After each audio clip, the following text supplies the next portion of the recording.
প্রিয় দর্শক, আসসালামু আলাইকুম। আমি ব্যারিস্টার আনোয়ার হোসেন আমন্ত্রণ জানাচ্ছি বাংলা ভিশন এর নিয়মিত আইন বিষয়ক অনুষ্ঠান ব্যারিস্টার সিনে। আজকে এই অনুষ্ঠানে আমাদের সাথে অতিথি হয়ে আসছেন বাংলাদেশ সুপ্রিম কোর্টের সিনিয়র প্র্যাকটিশনার ব্যারিস্টার বদরুদ্দোজা বাদল। ব্যারিস্টার বদরুদ্দোজা বাদল বাংলাদেশ সুপ্রিম কোর্ট বার অ্যাসোসিয়েশনের সাবেক সম্পাদক, 2 বারের নির্বাচিত। অ্যাকচুয়ালি তিনি সাবেক প্রধানমন্ত্রী বেগম খালেদা জিয়া আইনজীবী প্যানেলের অন্যতম সদস্য। সাথে আমরা আমন্ত্রণ জানিয়েছি বাংলাদেশ সে অবস্থানরত স্টুডেন্ট ব্যারিস্টার, যাকে আমরা বলি আশরা আনিকা তানহা, যিনি ব্যারিস্টার হবেন শীঘ্রই। তানহা, তোমাকে স্বাগতম। বাদল ভাই, আপনাকে অসংখ্য ধন্যবাদ আসার জন্যে এবং আমাদের অনুষ্ঠানে স্বাগত। বাদল ভাই, let me start with your early life. আমরা আইন বিষয়ে কথা বলবোই, তারপরে আপনি একটু ব্যক্তিগত জীবন সম্পর্কে জেনে নিই। আপনার স্কুল, কলেজ, ইউনিভার্সিটি একটু বলুন। Thank you. স্কুল আমার জামালপুরে, আচ্ছা, এবং আমাদের গ্রাম মাদারগঞ্জের পলিশা স্কুলে আমার স্কুল জীবন শেষ হয়। তারপরে আমি জামালপুরে আশিক মাহমুদ কলেজে ইন্টারমিডিয়েট শেষ করি, এবং তখন মূলত এই কলেজে থাকা অবস্থায় ছাত্রদলের সক্রিয় অংশগ্রহণ করি, এবং আমি আহ্বায়ক ছিলাম ছাত্রদলের। তারপর ইন্টারমিডিয়েট শেষ হওয়ার পরে আমি রাজশাহী ইউনিভার্সিটি থেকে অনার্স এলএলবি অনার্স কমপ্লিট করি। তারপর এলএলবি অনার্স শেষ করার পরে ঢাকা ইউনিভার্সিটি থেকে এলএলএম করি। তারপরে আমি 90-তে লন্ডনে চলে যাই। লন্ডনে গিয়ে ওখানে গিয়ে দেখলাম যে দেশ থেকে আমরা যতই ডিগ্রি নিয়ে যাই কোনো লাভ নাই, ওখানে গিয়ে আবার এলএলবি করতে হবে। আচ্ছা, এলএলবি অনার্স কমপ্লিট করলাম। কোথা থেকে কমপ্লিট করেছেন? এলএলবি অনার্স করলাম লন্ডন ইউনিভার্সিটি থেকে, এক্সটার্নাল প্রোগ্রামে লন্ডন ইউনিভার্সিটি থেকে এলএলবি অনার্স কমপ্লিট করলাম। তারপরে বারেট ল শেষ করলাম। আর বারেট ল পড়া অবস্থায় ইনফ্যাক্ট ভর্তি হয়ে দেশে আসলাম, দেখলাম যে একটু বেশি একা একা লাগতেছে, ম্যাট্রিমোনিয়াল পারপাস শেষ করলাম। তারপরে আমার ওয়াইফ আমি গেল ওখানে 94-এ, তারপরে লন্ডনে, হ্যাঁ, এবং আমার বড় মেয়ে ওখানেই জন্ম হয়। আচ্ছা, তারপরে আমার 95-এ বার শেষ হওয়ার পরে যে সপ্তাহে শেষ হয় ঠিক 2 সপ্তাহ পরেই দেশে চলে আসি। আপনার ব্যারিস্টার্স এট ল প্রনাউন্সমেন্ট কোথা থেকে হয়েছে? অনারেবল সোসাইটি অফ লিঙ্কনসিন থেকে। লিঙ্কনসিন থেকে। তো আপনি ল পড়লেন কেন? ল পড়লাম আসলে ফ্যামিলিতে আমার বড় ভাই লয়ার ছিলেন, জামালপুর বারের প্রেসিডেন্ট ছিলেন। আচ্ছা, তো এখন ওই টাইমেও দেখেছি, এবং স্টুডেন্ট লাইফ থেকেও আমার একটু টার্গেট ছিল যে মানুষের এই লিটিগেশনে যারা আছে তারা অন্ততপক্ষে একটু দ্রুত যেন বিচার পায়, ন্যায় বিচার পায়। এটা সামাজিক দায়বদ্ধতা বলেন বা সামাজিক প্রেক্ষাপট বলেন, বা ফ্যামিলিতে যেহেতু বড় ভাই ছিলেন, ওইসব দিক চিন্তা করি। পরে চিন্তা করলাম যে এক সময় ভেবেছিলাম যে জুডিশিয়ারিতে যাব, পরে দেখলাম যে জুডিশিয়ারিতে তো এত স্বাধীনতা নাই, কাজেই স্বাধীনতা ভোগ করতে হলে দেশের মানুষের জন্য তৃণমূল পর্যায়ে গিয়ে কিছু করতে চাইলে this is the best profession. আমরা এখন স্টুডেন্টের কাছে যাচ্ছি। ছাত্র, তুমি কথা পড়ছো? আমি এলসিএলএসতে পড়ছি, যেটা ইউনিভার্সিটি অফ লন্ডনের একটা ডিস্টেন্স লার্নিং প্রোগ্রাম। ল পড়ছো কেন? ল আমার পড়ার শুরুটা এতটা পরিকল্পিত ছিল না, হঠাৎ করে শুরু করি। I been blessed with very supportive parents, আমাকে কিছু বলেনি, তো আমি পড়া শুরু করে আই থিঙ্ক ইন্টারেস্টটা আস্তে আস্তে এই সেক্টরে জন্মেছে। এখন মনে হয় যে ভালোই হয়েছে এটা পড়া শুরু করেছিলাম। ফ্যামিলিতে কোনো লয়ার? আমার ফ্যামিলিতে কোনো লয়ার নেই, just for the interest of the people তুমি কাজ করছো।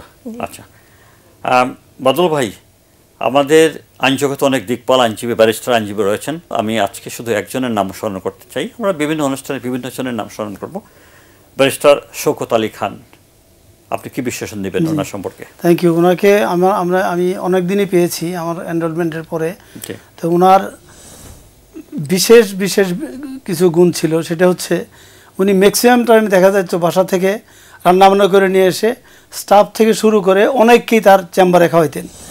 আর তার সেই হই হুল্লা চিল্লাচিল্লি সবসময় XYZকে নাম ধরে চিল্লাচ্ছে, ডাকতেছে, এবং উনি খুবই মানে মাইডিয়ার ম্যান ছিলেন, এবং লয়ারদের খুবই পপুলার বলবো বা শ্রদ্ধাভাজন বলবো। উনি প্রত্যেক লয়ারেরই খুব প্রিয় ছিলেন, এবং আমাদের আইন জগতের দিকপাল তো উনি বটেই।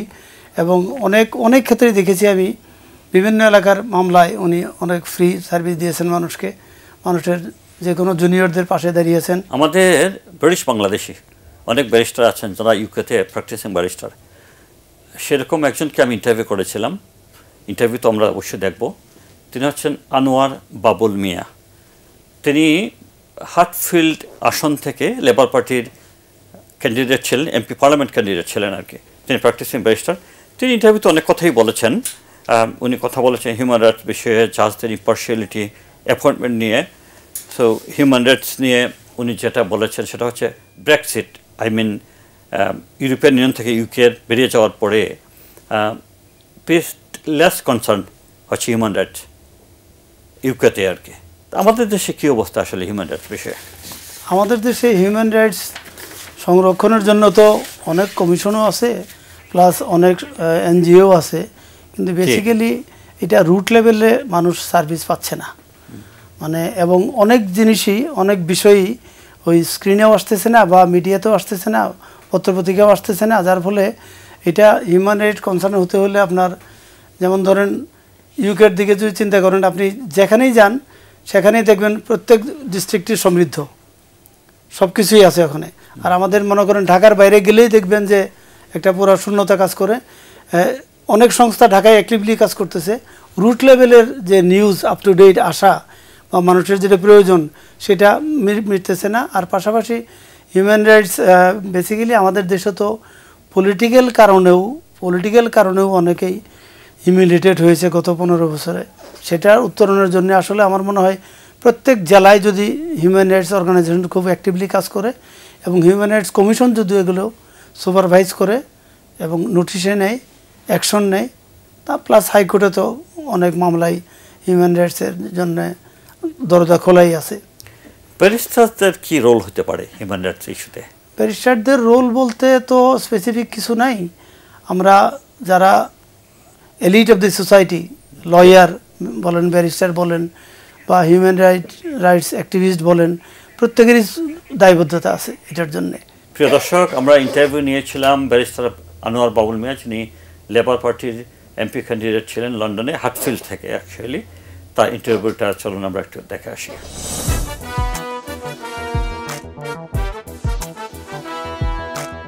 আমরা আসছি ওল্ড স্কোয়ার চেম্বার্সে আমাদের আরেক বাংলাদেশি ব্যারিস্টার ভাই, যিনি practising barrister 12 old square chamber থেকে তিনি প্র্যাকটিস করছেন। তার সাথে এখন আমরা একটু কথা বলবো। বল ভাই, নাইস টু মিট ইউ। কেমন আছেন? Alhamdulillah. আপনার প্র্যাকটিসিং বয়স কত? I was called to the bar in 1998. Long time. And I've been practicing for a while. আপনার your practice কি? I do litigation, public law, and family law, especially where there's ancillary relief, which is the financial distribution of assets. What about human rights? Do you do something? I do. I especially did it when I was in my younger years. I try and do less now because it's not as contentious as other areas of law. But I still do it from time to time because these are important areas of law that need to be done. Human rights issue, how important is it? Less so because we're not, for example, as close to Europe where the legislative framework for human rights is stronger. Since Brexit, we've moved away from that. There are calls from certain quarters within Parliament to come out of the ECHR, the European Court of Human Rights. There are all sorts of other concerns by the United Kingdom as to whether or not they should be bound by obligations, and whether it's in the best interest of the United Kingdom to be bound by international obligations, because they feel that it's not putting Britain first.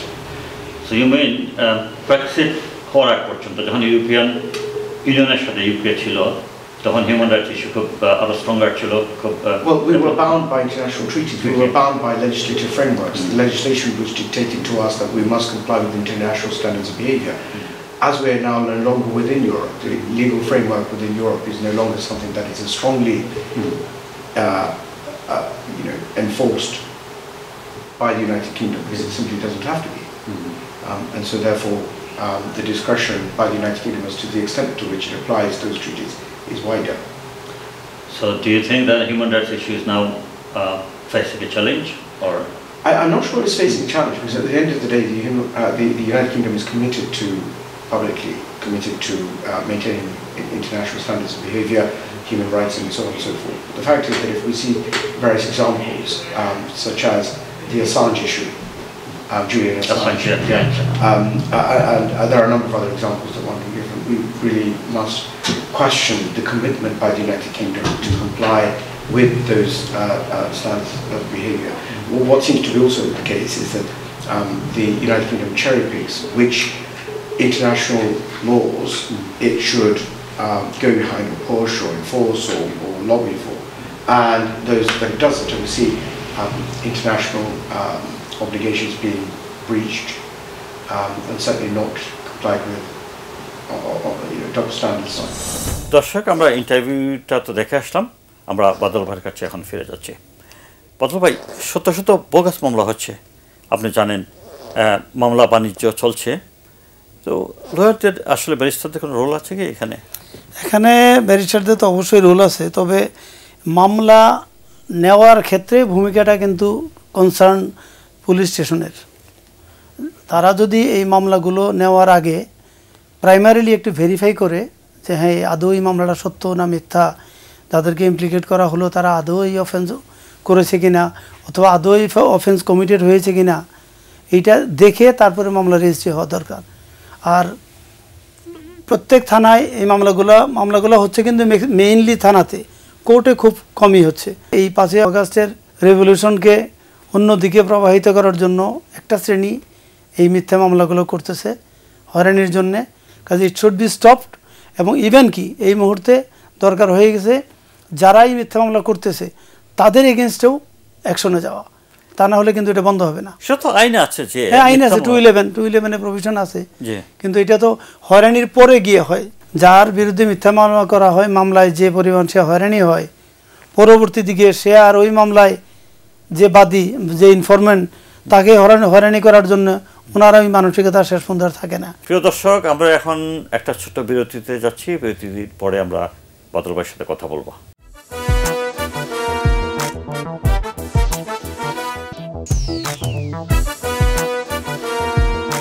প্রিয় দর্শক, আমরা বিরতি থেকে ফিরে আসছি, এখন আমরা চলে যাচ্ছি ব্যারিস্টার বাদল ভাইয়ের সাথে কথা বলার জন্য। আচ্ছা, একটা জিনিস বলেন, পুলিশ তো আমরা দেখি অ্যারেস্ট করে থানায় নিয়ে যায়, থানায় নিয়ে আপনার যে পরিবেশটা, এটা তো সিরিয়াসলি ইনহিউম্যান। এটা কেন? এটা কি চেঞ্জ করা সম্ভব না? এটা যে পরিবেশ এখন, কারণ আপনার সিআরপিসির বিধান অনুযায়ী অ্যারেস্ট হওয়ার 24 ঘন্টার মধ্যে he or she must be produced before the court.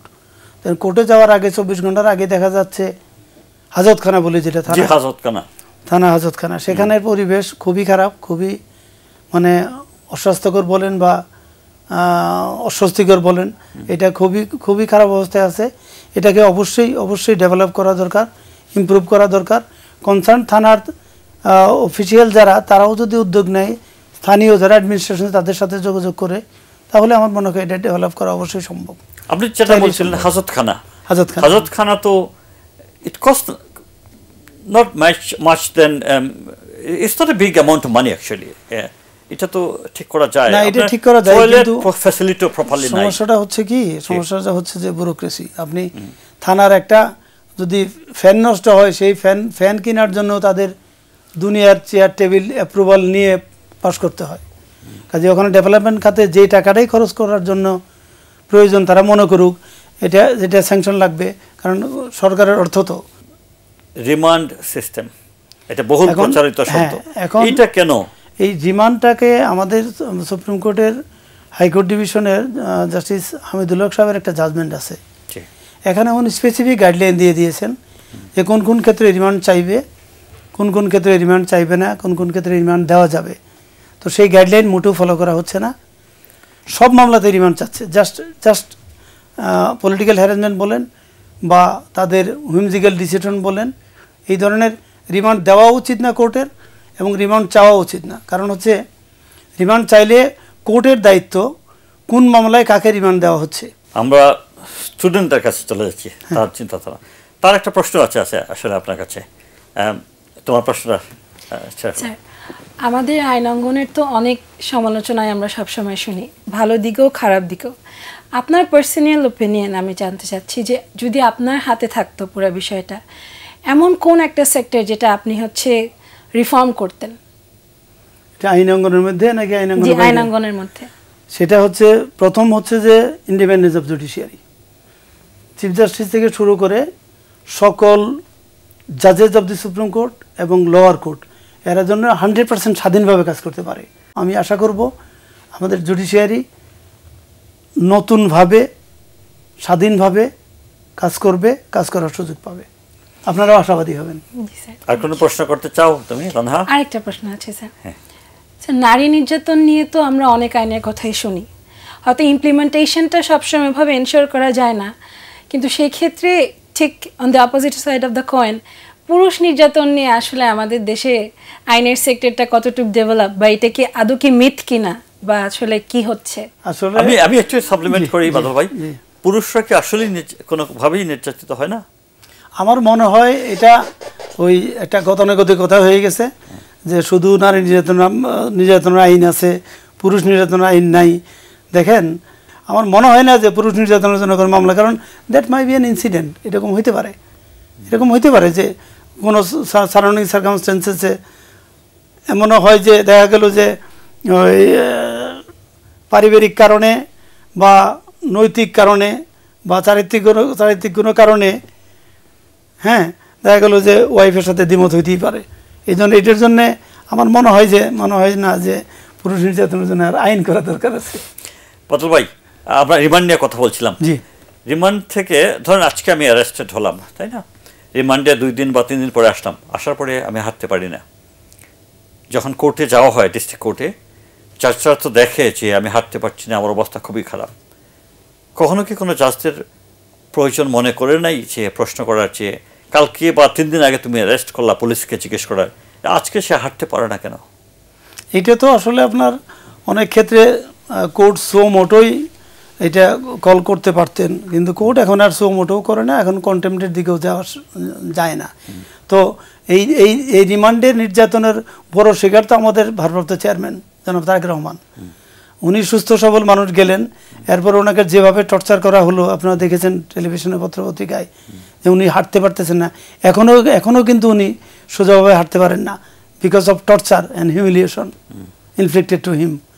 কাজে এই রিমান্ডার জন্য কোর্ট তো চাইলে ডেফিনেটলি সোমোটো রুল ইস্যু করে বলতে পারে যে উনি সুস্থ মানুষ গেলেন, আগের দিন ধরলেন, পরের দিনই উনি এমন কি হলো যে উনি নড়াচড়া করতে পারতেছেন না, হাঁটতে পারতেছেন না। এটা চাইলেই কোর্ট পারে। আর রিমান্ডের ক্ষেত্রে যেহেতু নির্দিষ্ট গাইডলাইন আছে, এটা রিমান্ড মঞ্জুরের ক্ষেত্রেও কোর্টের স্ট্রংলি গাইডলাইন দিয়ে দেওয়া উচিত, যাদের কাছে রিমান্ডে দিচ্ছে যেন তাকে টর্চার করা না, হিউমিলিয়েট করা না হয়। ওই গাইডলাইন ফলো করলে আর আপনার রিমান্ড নিয়ে কোনো কথা হবে না। লন্ডনে আমাদের যে ব্যারিস্টার এবং উনি পলিটিশিয়ানও, আমি যেমনটি বলছিলাম যে লন্ডন লেবার পার্টির তিনি ক্যান্ডিডেট ছিলেন, এমপি ক্যান্ডিডেট, তিনি বলছিলেন জাজদের অ্যাপয়েন্টমেন্ট নিয়ে। আমাদের দেশে আসলে জাজদের অ্যাপয়েন্টমেন্ট কীভাবে হবে, specially in the supreme court?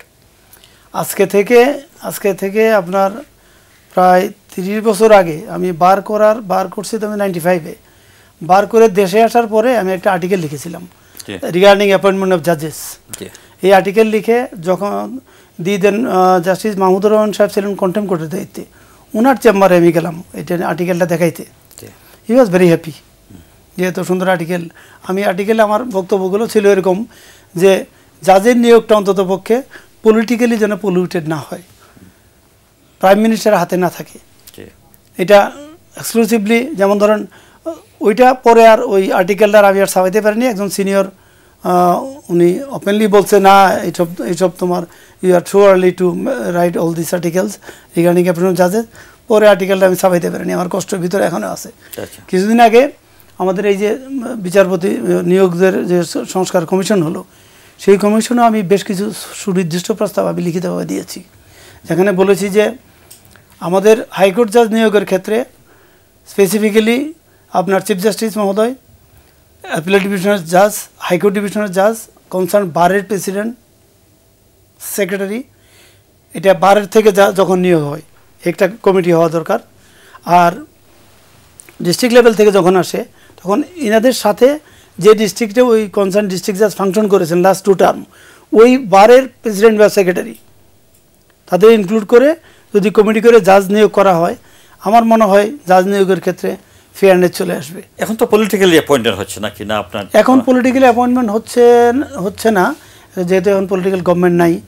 তারপরেও আমি বলবো যে নিয়োগ যেগুলো কিছুদিন আগে দিয়েছে, বেশ কিছু নিয়োগই আমাদের কাছে বারের, আমরা যারা রেগুলার প্র্যাকটিশনার আমরা মনে করেছি যে এটা খুব ভালো নিয়োগ হয়নি।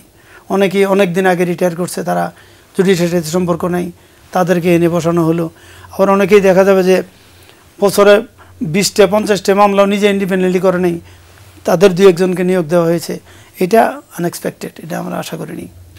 বাদল ভাই, আপনি কি কোনো কিছু বলতে চান ফাইনালি? আমি finally I love my profession, কারণ আমার ওয়াইফ লয়ার, আমার বড় মেয়ে পিপিপি থেকে অনার্স মাস্টার্স করেছে, উইথ ডিস্টিংশন চলে আসছে, জামাই ব্যারিস্টার, ছেলে ব্যারিস্টার, ছোটো মেয়ে লন্ডনে কুইন মেরিতে পড়তেছে। তো আমার ফুল ফ্যামিলি লয়ার। কারণ হচ্ছে যে এরাও দেখতেছে আমার এই দীর্ঘ সময় প্রফেশনে, এরাও দেখতেছে যে না, এই প্রফেশনে আসলে স্বাধীনভাবে ফাংশন করা যায়, দেশের মানুষের প্রয়োজনে পাশে দাঁড়ানো যায় এবং আইনের শাসন প্রতিষ্ঠার ক্ষেত্রে যথেষ্ট ভূমিকা রাখা যায়। তো থ্যাংক ইউ আপনার আসার জন্য। তানহা, তোমাকে অসংখ্য ধন্যবাদ, কষ্ট করে আসছো। প্রিয় দর্শক, এই ছিল আমাদের আজকের আয়োজন। আগামী সপ্তাহে নতুন কোনো গেস্টদের নিয়ে আপনাদের সামনে হাজির হব। সে পর্যন্ত ভালো থাকবেন। আল্লাহ হাফেজ।